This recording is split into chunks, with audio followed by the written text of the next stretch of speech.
self-published her first book of poetry. It's really beautiful. I love the way you incorporated the photos and everything. So, in addition to reading some and telling them, I want you to tell them about your process of like putting it together and having full control over the artistic aspects. I mean, that's the beauty of self-publishing. Um, and and it's really, even with small press, up to you how much you hustle it. If you want to get it in bookstores and such, you still can, right? um, Bookstores open. I mean, but if when bookstores open. well, yeah, right now, here we are, we're online and people get to hear the book, even though we'll have a real, well, we're going to have an online book release next month on the, Yeah, April 25th, Saturday evening. and so you'll have several readers, and people should totally tune in, and you'll be posting an invite to that with the Zoom ID and such. And then Yes, create a Facebook event, and then I'll also send a email invite to friends. hopefully, months from now, when things are normal, we'll have a in-person reading and Yeah. celebration. But for now, here we are in computer world with everybody else. So could you hold up the book so we could see? Here we have it. Mom says. Says, So tell me how you came to, well, you write a pretty in-depth introduction in the beginning. Do you want to give a little short breakdown of how it came about, the idea? yeah, how I got to this book. Yeah, it's been a process of several years. So what happened was, well, when my mom was really elderly, she died when she was 94. That was in Wow. 2012. But at the time, well, for a long time, I've lived in the San Francisco Bay Area, and my mom was living in Southern California. So the last couple years of her life, when she was in her 90s, she was pretty much her world was physically smaller. She was confined, and I saw her maybe a few times a year, and but I would talk to her on the phone every day, and that was like a happening in her day when I called, and it was a happening in my day too, just keeping that connection with my mom. And so I found, as I was going about my life in San Francisco, I'd just be kind of keeping a mental note all day of what I was going to talk to my mom about when I talked to her later that day or something. And so then, time passed. When 2012, my mom died. And I was so used to talking to her every day and having her being one of my main kind of social contacts that I would be going about my day, and my mom had already passed away. We already had the funeral. We already had the goodbye celebration. And I'd be thinking, oh, well, let me make a note. I'm going to remember to tell my mom that when I talk to her later today. So I was always still, really missing her and thinking of that habit I had of, Yeah. she was a person that I talked to every day. And so then, kind of as time was going on, I felt really there's a term in Spanish where we call presente, where someone is with you, even though they might not be physically with you, but they're present. Yeah. It's like they're essentially present in your life. I felt like she was with me. And then I felt like I kept hearing her voice inside of my head, like just the way she would talk, or like the comments she would make in certain situations. So I started writing down phrases that reminded me of my mom, either that I would just hear in my head or that I would hear other people say, and or that I would hear myself say. Mm-hmm. And a lot of people have had this experience where you say something and you're like, oh my God, that sounded like my mom. I'm speaking in my mom's voice. So I would just, so I started making a list on my phone, and it just got longer and longer. I was carrying it around for like 2 years. And I know, Cassandra, I know you heard me say, oh, let me read. I've been making this list of the way my mom talks. Let me read some to you. And then I started reading it like at poetry readings. I would just, pull out my my phone and like read a list of kind of like my mom's phrases, and I felt like it would kind of evoke her presence or her time. Um, yeah, so I just was really getting into it, and the list was just getting longer and longer.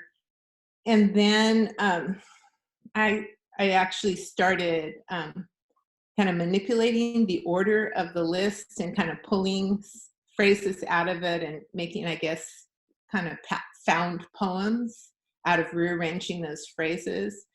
And then and I shared it with different friends, and then I ended up um, I was so into the way the way she talked, and then I realized that I wanted, well, I remembered like one specific time that she said one specific thing and the whole context that went with it and where we were and how old I was, like a specific example of one of those phrases. And I wrote a little prose poem or a vignette to frame it, to put it in context so that it would kind of, I don't know, so other people could kind of get a glimpse of her and the way she talked. And so then that became a thing for me. I started writing those prose poems that were connected to contextualizing the sayings or the way she talked. And,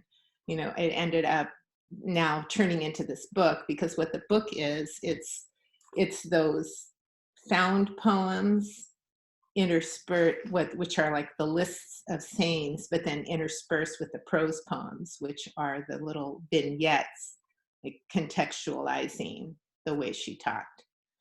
So that's the I book. have to say, there's a lot of her sayings that my mother said, but my mother is probably closer in age to you than your mom, or somewhere in between.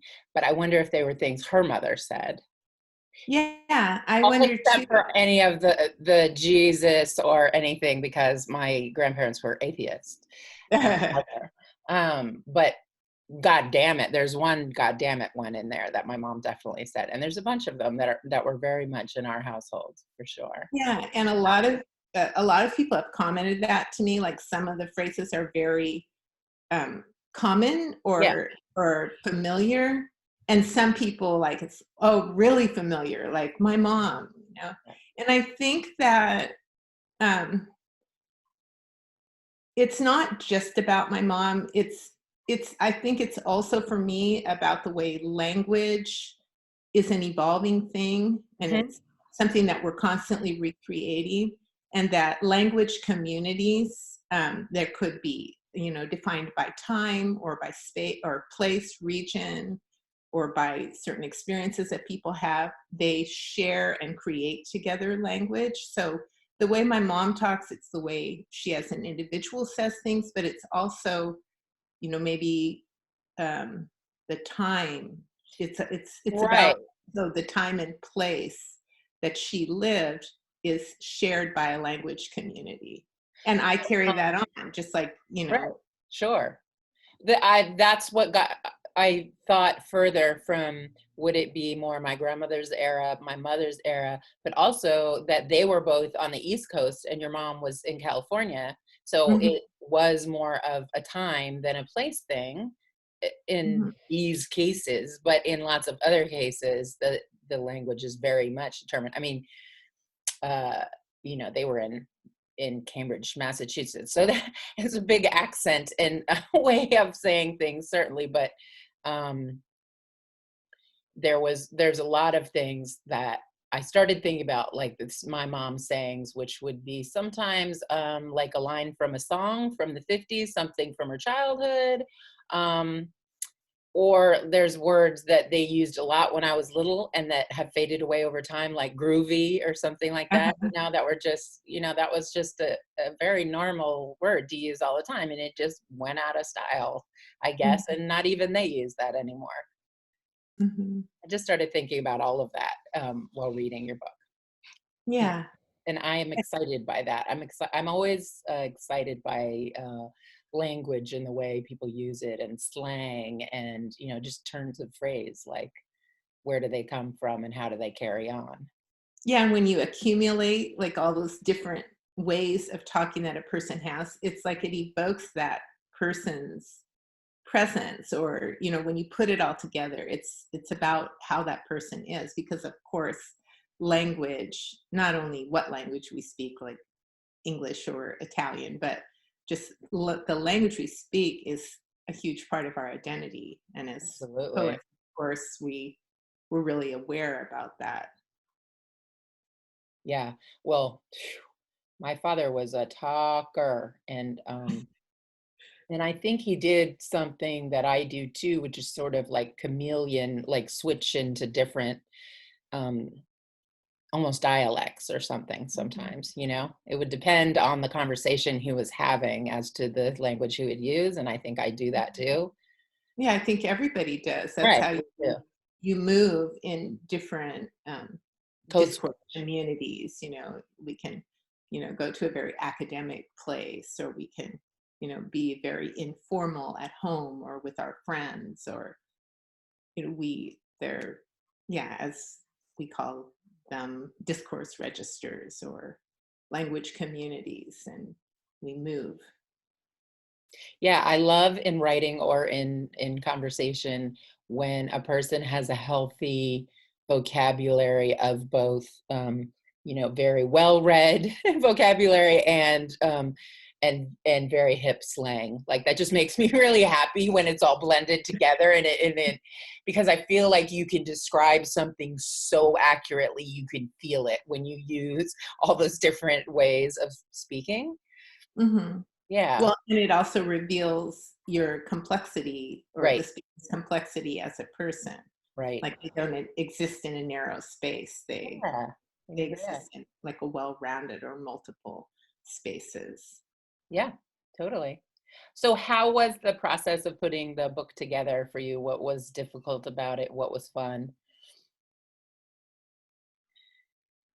Mm, it was really fun, like the whole process of like how it just kind of organically evolved between thinking about the way she talked and deciding to make a book about it.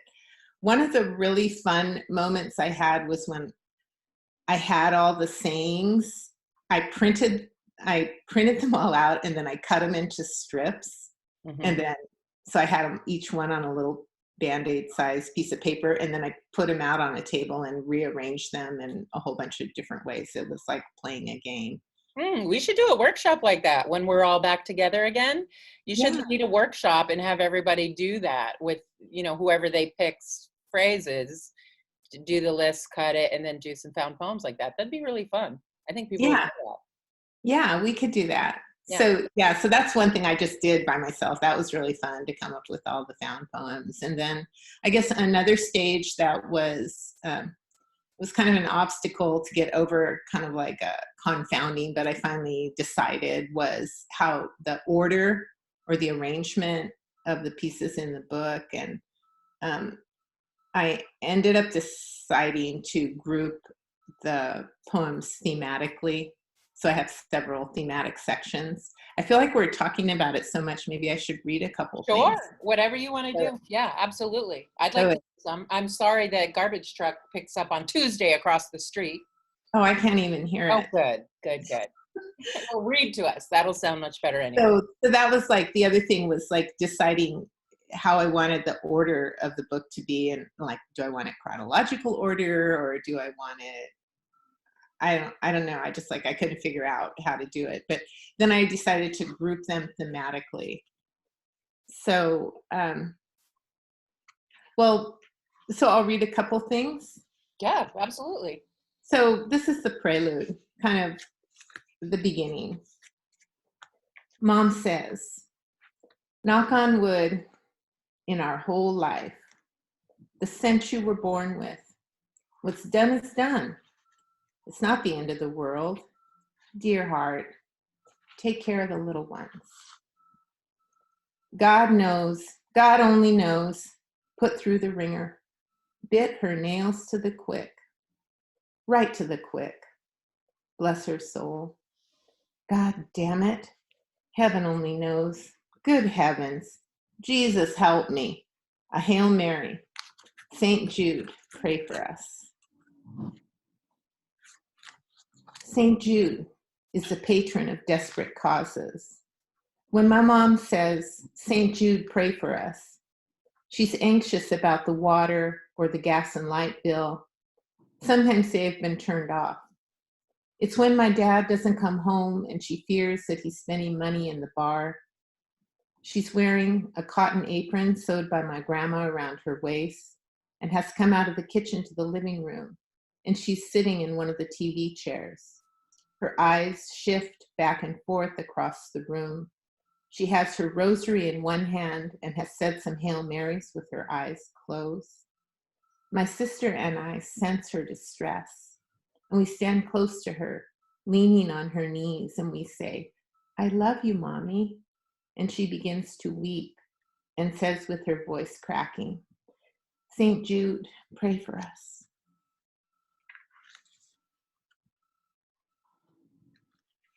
Lovely. So then there's a section of the book called Body Parts. So I'm going to read something from that section. Sour face, stuck in your craw, top heavy, fly away hair, twist my arm, give it some elbow grease. That's one of On mine. my hands and knees. When Mom says, you gotta give it some elbow grease, it smells like Comet Cleanser in the green metallic shaker can. It is Saturday morning. It is my turn to scrub the bathroom, which I was doing, swiping smooth curves in the wet gray-green powder with my sponge. But Mom is not satisfied with the cleanliness of the tub, and she gets down on the floor beside me and leans over the tub and grabs the sponge and starts showing me how I am supposed to be doing this. Her elbows are dry and red, and her face is harsh and determined, like she is angry with something, with things that have to be challenged and overcome. Her hair is flyaway out of the dark bun, as usual, and her upper arms look strong below the cotton sleeves. I think about how we have to wash our dirty feet sitting on the edge of the tub before we go to bed after we run around outside barefoot all day. And I am seeing the tub get whiter as Mom scrubs. And this is when she says, see, like this, you gotta give it some elbow grease. It's so universal. I certainly grew up using Comet, and my mom always said, give it some elbow grease. I wonder if her mom did the same. You know, I didn't know my grandmother. She died Mhm. shortly before I was born. So I imagine a lot of those things she got from her mom. Like, Yeah. well, I don't know, but I'm thinking even sort of brand loyalty to like Comet is what you use to scrub. There's always Mhm. like certain things Yeah. that you just knew that's what mom buys, right? That's what mom Right. uses. That's what you Yeah. do. Ivory soap. Yeah, and I think I don't know about now, but like I think when I was a little kid, I didn't even know there was I didn't know there was any other cleanser besides Comet Cleanser because No, me neither. Maybe there wasn't. in my house. No, me neither. I no, it didn't. I didn't know that until I was an adult buying cleanser or a teenager. Well, thank you so much for reading. That was really nice. And I think we should. I think you will inspire some good writing, some good workshopping with that because that's a really fun thing that you did. I like the way you put it together a lot. Um, you have you call them found poems when you put all the phrases together and then the little piece, and then you have photos throughout. There's a beautiful long-haired, like black and white photo. Is that you? Um, Could be your daughter too. I was like, is that Peggy? You know which photo I'm talking about? no, I'm not sure. Oh, There's actually I put a list of photos in the back you of put the a book. very comprehensive list in the back. I was very impressed by that. You know, the reason that occurred to me at the end. I was like almost done, and I so more about the process, I guess. Hmm. So it was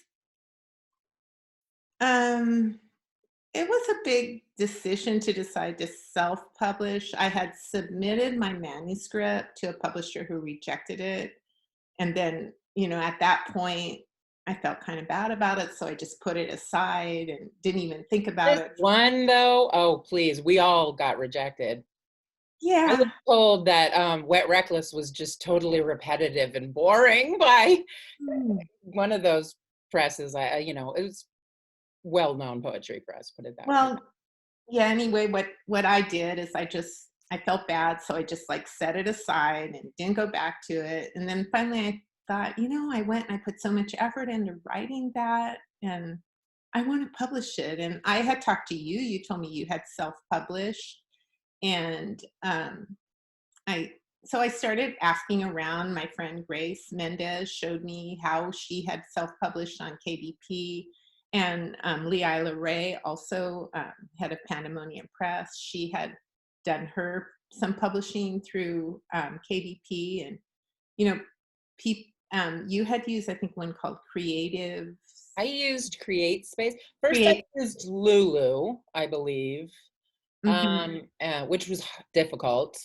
And then Create Space came along, that was part of Amazon, and I think that's now KDP. I Yeah, haven't that's ordered. what happened. I Okay. decided, so I haven't I checked out Blurb, Lulu. Blurb. I used Blurb too, but I don't know if I actually made one on there. I, Yeah, I fooled Blurb. around with it for about a year, and I did some like copies on Lulu and on Blurb. Um, I still have. I could show you like the very early drafts. I ended up, so I checked out Lulu, I checked out Blurb, someone had recommended 16 Hills to me, which is more like a publishing cooperative, Isn't which it that, San Francisco State, 16 Hills? Oh no, um, that's 14 Hills, huh? Is that 14 Hills? I think so. let me Some see. number of hills. Yeah, I think it's 14. Yeah, 16 Hills, but it's like a cooperative Oh, okay. publishing thing, but it was more of a process, and I was ready to just go with it. So I ended up deciding to go with KDP because, well, I looked at a book that someone I knew had published on Lulu, and I kind of felt like I didn't like the quality. The paper seemed kind of too thin, and then the other ones were just, KDP just seemed like it was kind of easier to understand, and several people I knew had used it. So just decided to go with it. And then once I made that decision, then I knew that I needed to make the whole manuscript into a PDF, which I did using Word because, I've used that for a long time. And I did the same, yeah. it Sure. just, so then, so once I knew that I had to make the PDF, so I put the poems in order. I decided on the book size. I got all the books off of my bookshelf from different people. I looked at your books, I looked at different friends' books, and I looked at the size, and was the cover shiny or matte, and what Yeah. was the font, what was the font size, was the paper cream or white, just like looked at all these different things. And then the front matter, what comes first? You have a blank page before the title page, or where do you put the copyright information, the ISBN on the back of the title page, and then do I want a table of contents, and just how to put the page numbers in, and how do I want to put the margins. It was kind of like, for example, I was sharing some of the poems, the prose poems, with a couple friends in a writing group that I share with, and one of the one of the women says, "Well, why don't you do both sides straight margins?" Because I had left margin, and then I did it so that it was block with straight margins on both the left and the right, and it looked a lot better for the prose poems. So I'm like, okay, I'm going to do that. That was such It a good looks, idea. yeah, no, it looks really nice the way it's done, and yeah, I like that.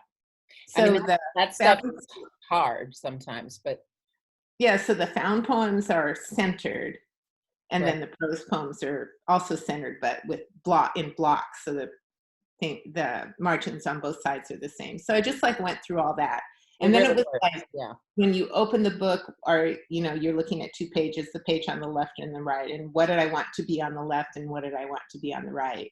And I ended up deciding to put the photo on the left and the poem that goes with that photo on the right. Oh, And then yeah. the photos was just this whole thing. I had done all this work on the manuscript, and I'm like, "Oh, okay, I can put photos in it." In fact, I think also a friend said, when you self-publish, you can do whatever you want with the illustrations. And so I got out these boxes of old photos and spent days like looking through these old photos. And then I chose a bunch of them and took them to this company called Analog to Digital to get the paper photos turned into digital photos. And then I experimented with where I wanted the photos. And then I had too many photos. I didn't want it to look just like a photo book. So then I had to take them all, take a bunch of them out. And yeah, took weeks. It was It's just really fun fun process though, right? process. Yeah. So I would say I self-published 3 books on CreateSpace before I was published by somebody else, and I think it was a great experience because it really teaches you how to create a manuscript and like all the aspects that you have to think about and look at, and it's really one of my I love editing and I love putting collections together. Like it's really one of my fun favorite parts of the whole thing. Hmm. Right from the beginning. Like I I was a pretty new writer when I started putting those together, but I just that maybe because I've just always had such a love of books, couldn't wait to have that in my hand and pass it along. But I notice it's different with different people. Other people are more they're more passionate about the performance, or it's different for everybody, but for me that is really a favorite part. And then especially if you work with a good editor and you get some feedback, or you have a good friend to bounce things off of and get their thoughts on, it's fun.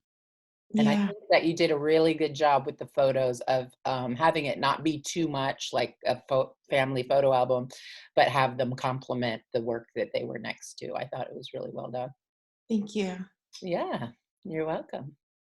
So we want to tell people to look for an invitation for a Zoom reading book release party on April 25th, Saturday night.